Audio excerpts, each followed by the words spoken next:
హల్లెలూయా. Good morning.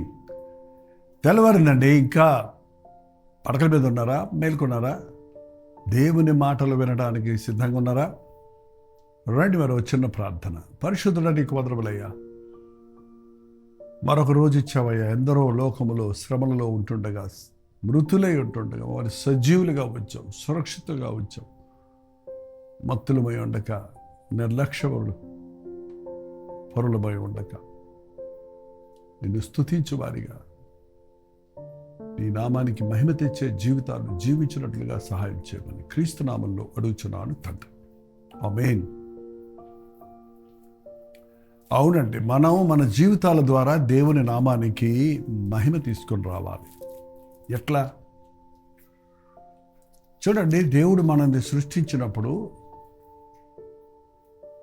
కూర్చొని తినేవారిగా చేయలేదండి. ఆదామును చేసి, అవ్వను చేసి, భూమిని సేద్యపరిచి, పంటను పండించి, ఫలించి, అభివృద్ధి చెందండి అని చెప్పాడు. మన శరీరం పనిచేసినప్పుడు ఆరోగ్యంగా ఉంటుంది. చూడండి, కొన్ని ప్రాంతాల్లో ఉన్న కొండవాసులు, గిరిజనులు అంటారు చూడండి, వాళ్ళకి జబ్బులు రావండి. వాళ్ళకి మందులు మాకులు ఉండవు. నేను నీలగిరి కొండల్లో ఇరుడా అనే కొండ జాతి వారి దగ్గర ఒక 2 years 40 కుగ్రామాలకు వెళ్ళి వారిని ప్రభు దగ్గర నడిపించడం జరిగింది. 2 years స్టే చేశాను అక్కడ. వాళ్ళు ఏమి ఉండవు, తినటానికి పెద్ద ఆహారం ఉండదు అక్కడే. కానీ రాగులు, జొన్నలు వేసుకుంటారు, అవి తింటారు. ఆ జింక మాంసం ఏదో కొంచెం ఉడకబెట్టుకొని తింటారు, కాల్చుకొని తింటారు.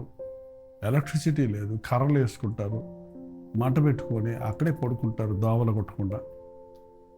క్రూర మృగాలు రాకుండా ఎక్కడో కొండ మీదకి వెళ్ళి ఉచ్చ స్థితిలో ఒక చిన్న గుడిసె వేసుకుంటారు. లేక ఎక్కడో ఒక లోయలోనికి నీళ్లు ఉన్న దగ్గర వాళ్ళు చిన్న నివాసం ఏర్పరచుకుంటారు. ఆ చక్కటి అక్కడ భవానీ నది ఉంది, ఆ నీళ్లు జలాలు తాగుతారు. ఎంత ఆరోగ్యంగా ఉంటారు వాళ్ళు, ఎంత ఫిట్గా ఉంటారు. కారణం, వాళ్ళు పనిచేస్తారు. పొద్దున్న లేచిన దాని నుంచి వాళ్ళు సేద్యపరుచుకుంటే కానీ, రెక్కాడితే కానీ డొక్కాడదంటారు చూడండి, అట్లా ఉంటారు. కానీ ఈ రోజున చూడండి, మనకి ఎక్కువ సుఖం అయిపోయింది, సోమరులు ఎక్కువైపోయారు. ఒక ఇంట్లో తండ్రి కష్టపడుతుంటే మిగిలిన వాళ్ళందరూ కూర్చొని తింటుంటారు. విచిత్రం, ఇంకా మన దేశంలో కొంతమంది తల్లులు బిడ్డలను సంరక్షించుకుంటూ ఉద్యోగాలకు వెళ్ళి లేక చిన్న చిన్న పనులు చేసి పిల్లలకు ఫీజులు కట్టి చదివిస్తుంటే ఇంటి యజమాని పోషించవలసిన వాడు నిర్లక్ష్యంగా చీట్లపేక ఆడుకుంటూ కూర్చుంటాడు. లేకపోతే మద్యాన్ని సేవించి కుటుంబానికి సంకటంగా మారిపోతారు. ఎంత విచారం అండి. మీ ఇంట్లో అలాంటి పరిస్థితి ఉందా? వాక్యం వింటున్న మీరెవరైనా అలాంటి పరిస్థితుల్లో ఉన్నారా? మీరు చేసే తప్పండి. మీరు కష్టపడి పనిచేసి మిమ్మల్ని మీరు పోషించుకోవాలి. మీకు దేవుడు అప్పగించిన కుటుంబాన్ని పోషించాలి. కుటుంబంలో ఉన్న ప్రతి ఒక్కరూ ఏదో ఒక పని చేయాలి. పిల్లలు చదువుకుంటున్నారు, చదువుకోవటం కూడా ఒక పనే. కానీ 24 గంటలు చదువుతారా? చదువుకుంటున్నానని ఏ పని చేయకుండా ఉండకూడదండి. కంప్యూటర్ మీద పనిచేస్తున్నాను నేను అంటే దానివల్లనే నానా రకాలైన రోగాలు వస్తున్నాయి అంటున్నారు. ఒక సర్టన్ టైం కంప్యూటర్ మీద వర్క్ చేయండి, మరి అదర్ టైం మీ శరీరాన్ని ఉపయోగించి ఇంటి పనులు చేసుకోండి, సొంత పనులు చేసుకోండి, ఆరోగ్యంగా ఉంటారు. దీనికి భక్తికి సంబంధం ఏంటంటారా? చాలా సంబంధం ఉందండి. పడిలేనుడు పిల్లితెరగొరిగారు అనే సామెత ఉందండి. And idle man's brain is the devil's workshop అనే ప్రోవర్బ్ ఉంది. సోమరి వాడి బుర్ర సాతాను యొక్క కర్మాగారం అంట. సోమరితనం వల్ల మనుషుడు తన మనస్సులో పాడు చేసుకుంటున్నాడు. తన మనస్సు సాతాను వాడుకోవటానికి అప్పగించేస్తున్నాడు. చూడండి, దేవుని వాక్యం చెబుతుంది మీరు పని చేయాలి. పని చేయనొల్లని వాడు భోజనం చేయకూడదు. ఒకటే రూల్, ఇంకేం లేదు. కానీ విచిత్రం ఏంటంటే పనుల్లో పడ్డవాళ్ళు భోజనం మర్చిపోతారు, పని లేనివాడు తింటనే ఉంటాడు. అందుకనే నానా రకాలైన రోగాలకు గురైపోతున్నారు. తిండి లేక రోగగ్రస్తులు అయ్యే వారికంటే తిండి ఎక్కువై రోగగ్రస్తులు అయ్యే వాళ్ళే ఎక్కువని లెక్కలు కడుతున్నారు. ఎంత తింటే అంత పని చేయండి, ఆరోగ్యంగా ఉంటాం. ఎప్పుడు మనల్ని మనం పోషించుకోవటమే ముఖ్యం కాదు, ఇతరులను కూడా పోషించాలి. ఇతరులకు మనం మాదిరిగా ఉండాలి. ఇంకొకటి మీద ఆధారపడే వాడిని చూస్తే మనుషులు ఏమన్నా మెచ్చుకుంటారంటారా? ఎద్దులా పెరిగావు, ఇంకా తండ్రి మీద ఆధారపడతావేరా అని నిర్లక్ష్యంగా మాట్లాడతాడు, అలక్ష్యంగా మాట్లాడతారు కదా. చూడండి, తెస్సలోనికీయులకు రాసిన 2వ పత్రిక 3వ అధ్యాయము 10వ వచనం చదువుతున్నాను. మరియు మేము మీ వద్ద ఉన్నప్పుడు ఎవడును పని చేయాలన్న ఎడల వాడు భోజనం చేయకూడదని మీకు ఆజ్ఞాపించింది కదా. మీలో కొందరు ఏ పనియు చేయక పరుల జోలికి పోవచ్చు అక్రమముగా నడుచుకొనుచున్నారని విడుచున్నాను.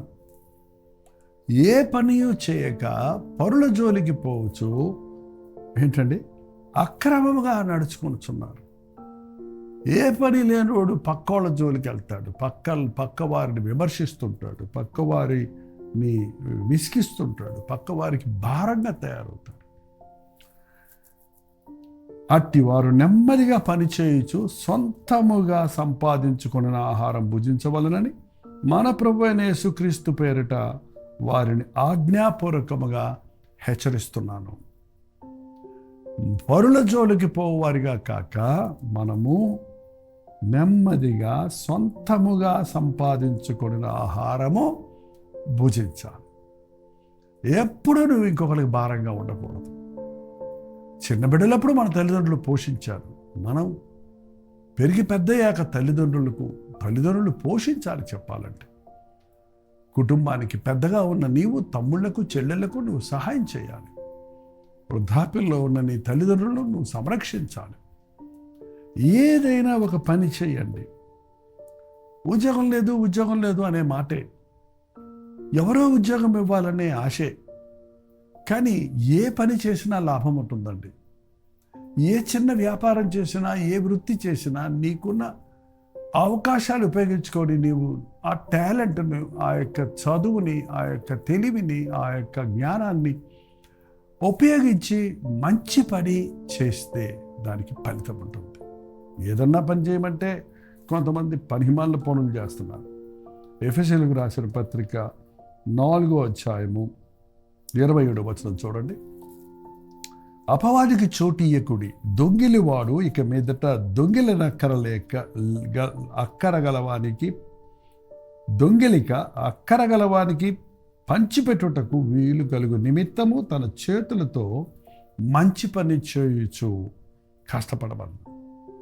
దొంగిలివాడు ఇక మీదట దొంగిలిక, ఒకవేళ దొంగతనమే మీ ప్రొఫెషన్ ఏమో ఒకప్పుడు, మీరు ప్రభు బిడ్డలైన తర్వాత ఇక మీదట మీరు దొంగిలిక అక్కరగల వారికి పంచిపెట్టినట్లు ఇంకొకరిది మనం దోచుకునేవారిగా కాదు, ఇంకొకరికి మనం ఇచ్చేవారిగా ఉండాలి. అప్పుడే దేవుని నామానికి మహిమ వస్తుందండి. యువతకాల సభ్యుల్లో మీరు ఇతరులకు భారంగా ఉన్నారా? ఇతరులను సంరక్షించేవారిగా ఉన్నారా? మీ కుటుంబానికి మీరు ఆదరణగా ఉన్నారా? మీ కుటుంబానికి మీరు సంకటంగా ఉన్నారా? మీ కుటుంబంలో మీరు ఏమైనా బాధ్యతలు తీసుకుంటున్నారా? నీకు కావలసిన వాటి విషయమై ఎవరి మీదనో ఆధారపడుతున్నావా? నీ చేతులలో కష్టపడి ఏదైనా సంపాదించుకొని నీ ఖర్చులు కనీసం ఇంకొకరికి ఇవ్వలేకపోయినా కనీసం నీవు భరించుకోగలుగుతున్నావా? మనం కష్టపడాలి. కష్టం లేని పని కోసం చూస్తున్నారు అందరూ. సులభంగా వచ్చే పని కావాలి. చాలామంది ప్రార్థనకు వచ్చినప్పుడు నాకు గవర్నమెంట్ ఉద్యోగం దొరికేటట్టు ప్రార్థన చేయండి అంటుంటారు. Why government?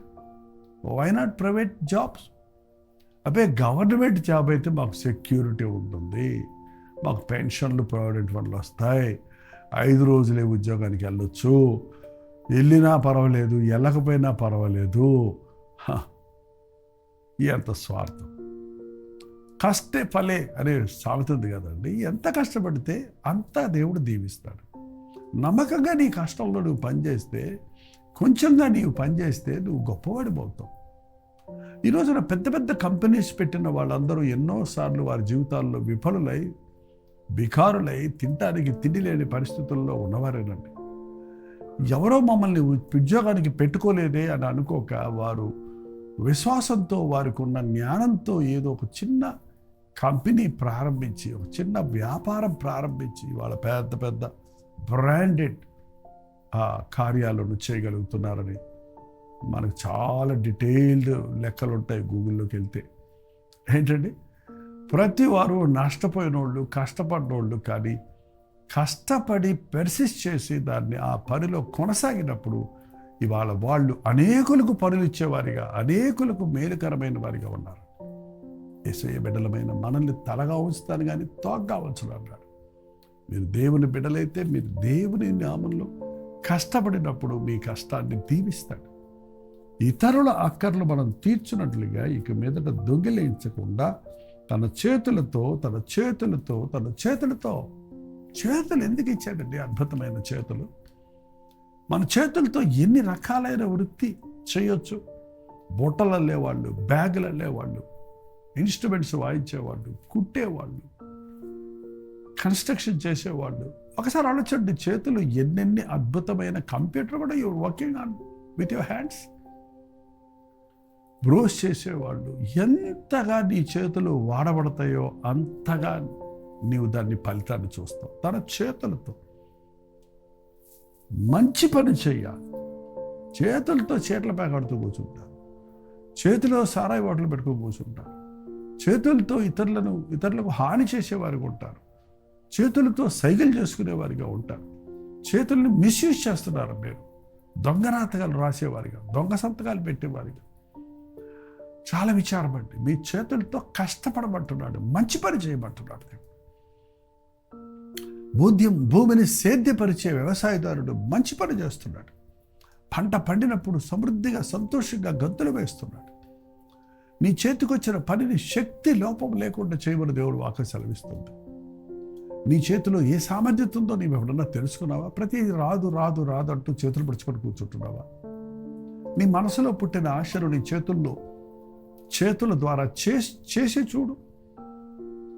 ఇది whether it may be art, కానీ అది ఎన్ని రకాల పనులు ఉన్నాయండి. ఇవాళ పచ్చళ్ళు పెట్టి కొంతమంది ఇల్లులు కట్టుకుంటున్నారండి. పచ్చళ్ళు అమ్మి ఆ రుచికరంగా మామిడి పళ్ళు పచ్చళ్ళు పెట్టి మన ఆంధ్రలో ఉన్న చిన్న చిన్న పల్లెల్లో ఉన్నవారు వాటిని తీసుకెళ్ళి హైదరాబాదులో తిరిగి అమ్మి దాన్ని తెచ్చుకొని వాళ్ళు అభివృద్ధిలోకి వస్తున్నారు. గవర్నమెంట్ జాబ్ కావాలి, ఎంతసేపు లోన్లో వెహికల్ తీసుకోవాలి, అదే ఆలోచనలు. కానీ కొంచెంలో నమ్మకం ఉంటే ఎక్కువ ఇస్తానన్నాడు ప్రభు. చిన్న విషయాల్లో నీ చేతుల్లో ఉన్న దాంతో నువ్వు చేయగలిగితే, ఈ రోజున చేతులతో చేసిన హ్యాండ్ మేడ్ అంటే చాలా ఎక్స్పెన్సివ్ అండి. అవి హ్యాండ్ మేడ్ ప్రోడక్ట్స్ ఎన్నో ఎంత వెలువెట్టి కొనుక్కొని వెళ్తున్నారు. కారణం, చేతి పని విలువైనది. నీ చేతి పనిని దేవుని కొరకు వాడు. నీ చేతి పనుల ద్వారా నీవు దీవించబడతావు. మంచి పని చేయి, దేవుని పని చేయి. నీ చేతులు దేవుని కొరకు వాడు. నీ చేతుల్లో దేవుని వాక్యం పట్టుకో. నీ చేతులను దేవుని వాక్యానుసారంగా దిద్దుకో. ఎస్, మన చేతులతో ఇతరులను ఆదరించవచ్చు, ఇతరులను బలపరచవచ్చు, ఇతరులకు సహాయం చేయవచ్చు. పుచ్చుకొనుట కంటే ఇచ్చుట ధన్యం. నీవు దీవించబడాలని ఇంకా దొంగిలించిన అక్కర్లేకుండా నీ సొంత చేతులతో ఏదన్నా కష్టపడి పనిచేస్తే నువ్వే 10 మందిని పోషించేవాడిగా ఉంటావు. దేవుడు మనల్ని డిపెండెంట్గా కాదు, మనల్ని మనం భరించుకోగలిగినంత కెపాసిటీ మనకిచ్చాడండి. మనం అనేకులను పోషించగలిగిన శక్తిని మనకిచ్చాడు. ఎవరో నాకు ఇవ్వాలి అనేది వదిలి నేనే అవసరతలో ఉన్న వారికి ఇవ్వాలి అనే ఆశతో కష్టపడతాం. చూడండి, ఇప్పుడు వరదలు వచ్చినప్పుడు చాలామంది వారు ఏ పనులకు వెళ్ళలేకపోతున్నారని తెలియజేస్తుంది, వాట్సాప్లో పంపిస్తున్నారు. అటువంటి పరిస్థితుల్లో వారికి సహాయం చేయండి, వారికి చేయూతనివ్వండి, వారిని బలపరచండి. దేవుడు అద్భుతంగా మన ప్రతి అవసరత తీరుస్తాడని విశ్వసించండి. ప్రార్థన. పరిశుద్ధుడ, ప్రేమగల తండ్రి, మా జీవితాల్లో నాయన ఎంతసేపు ఇతరుల మీద ఆధారపడే బ్రతుకులు బ్రతక్క నీ మీద ఆధారపడుటకు, మా చేతికి వచ్చిన పని శక్తిలో పని లేకుండా చేయుటకు ప్రతిరోజు కష్టపడవాలని నీవు చెప్పావు వారికి. మా పనుల్లో మంచి పనులు చేయడంలో మేము కష్టపడుటకు ఎడతెగక ఉండుటకు సహాయం చేయి. ఎవరి కొరకు ఏ పనిని నీవు కలిగి ఉన్నావో, ఎవరిలో ఏ ప్రవీణత నీవు ఇచ్చున్నావో అది వారు ఎరుగునట్లు, దానితో నిన్ను మహిమపరచునట్లు మేము చేయు పనులన్నిటిలో నీ దీవెన దయచేయి. మా బ్రతుకుల్లో మేము ఫలించి అభివృద్ధి పొందువారిగా, ఒక చెట్టు ఫలించి ఎంతమందికి ఆశీర్వాదకరంగా మారుతుందో అట్లా మేము నీ నందు నిలిచి ఫలించుటకు, అనేకులకు ఆశీర్వాదకరంగా ఉండుటకు సహాయం చేయమని క్రీస్తు నామములో అడుగుచున్నాను తండ్రి. ఆమేన్. తండ్రి అయిన దేవుని యొక్క ప్రేమయు, కుమారుడైన క్రీస్తు యొక్క కృపయు, ఆదరణకర్త అయిన పరిశుద్ధాత్మ యొక్క సహవాసం కూడి వచ్చిన మనందరికీ ఇప్పుడున్న సదాకాలము తోడైనది కాక. ఆమేన్. దేవుని స్తోత్రం. మీ ప్రార్థన స్తోత్రాల భారాలు 954041 నెంబర్కి, మీరు ఇతర దేశాల్లో ఉంటే 91001000 నెంబర్కి ఎప్పటికప్పుడు తెలియజేస్తున్నాను. మీ పక్షంలో మేము ప్రార్థిస్తున్నాం. ప్రభు తప్పక మీకు సాయం చేస్తాడు. డాక్టర్ దీపాలు యూట్యూబ్ ఛానల్ లైక్ చేయటం, షేర్ చేయటం, మీ పేరు, ఊరు కామెంట్ సెక్షన్లో వచ్చి టైప్ చేయటం మర్చిపోతాం. ప్రస్తుతమైతే మధ్యాహ్నం 3 గంటలకు హెచ్చరిక, అలాగే రాత్రి 9 గంటలకి కల్వరి ప్రతి తోడలో బలి కలుసుకుందాం. అంతవరకు దేవుని మహాకృప మీ తోడైనది గాక.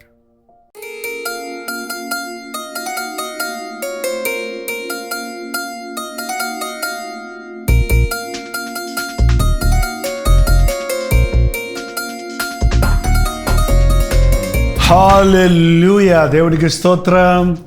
రాజమండ్రి పరిసర ప్రాంతాల్లో ఉన్న వారికి శుభవార్త. చాలా కాలమైంది రాజమండ్రి రారా అని మీరు అనేకులు అడుగుతున్నందున, రాజమండ్రి చుట్టుపక్కల ప్రాంతాల్లో ఉన్న మీకందరికీ అనుకూలంగా ఉంటున్నందున, ప్రభు చిత్తమైతే సెప్టెంబర్ 16వ తారీఖు 1 డే గెట్ టుగెదర్ను మీ కొరకు రాజమండ్రిలో సూర్య గార్డెన్స్లో ఏర్పాటు చేస్తున్నాం. రండి. ముఖాముఖిగా మిమ్మల్ని చూడడానికి, వ్యక్తిగతంగా మీకోసం ప్రార్థన చేయడానికి కూడా అవకాశం కలుగు చేయండి. దేవుని వాక్యాన్ని ధ్యానిద్దాం, ఆయన్ని ఆరాధిద్దాం, ఆధ్యాత్మికంగా దీవించబడదాం. మధ్యాహ్నం 2 గంటల నుంచి 6 గంటల వరకు, 6 గంటల నుంచి 10 గంటల వరకు 2 సెషన్స్ ఉంటాయి. మీరు 2 సెషన్లో ఉండగలిగితే చాలా సంతోషం. లేక ఏది మీకు అనుకూలమో ఆ సెషన్కు హాజరై ఆధ్యాత్మికంగా ఉజ్జీవించబడండి. చిరునామా గమనించండి. Surya gardens function hall, Jawaharlal Nehru road, Rajahmundry. ఇంకా విషయమే మీకు వివరాలు కావాలంటే 9884707779 లేక 9884807779 అనే నెంబర్లకు మీరు కాల్ చేయండి, లేకపోతే వాట్సాప్ పెట్టండి. 954041 నెంబర్కి కూడా మీరు వాట్సాప్ మెసేజ్ పెట్టవచ్చు. తప్పకుండా మీకు వివరాలు తెలియజేయబడతాయి. మీ స్నేహితుల్ని, బంధువుల్ని కూడా పిలుచుకోండి. రాజమండ్రి పరిసర ప్రాంతాల్లో ఉన్న మీరందరూ వస్తారని ఎంతో ఆశ ఎదురు చూస్తున్నాం. మనందరం కలిసి మన ప్రభునామాన్ని మహింపరుద్దాం. రండి, ఆశీర్వదించబడండి.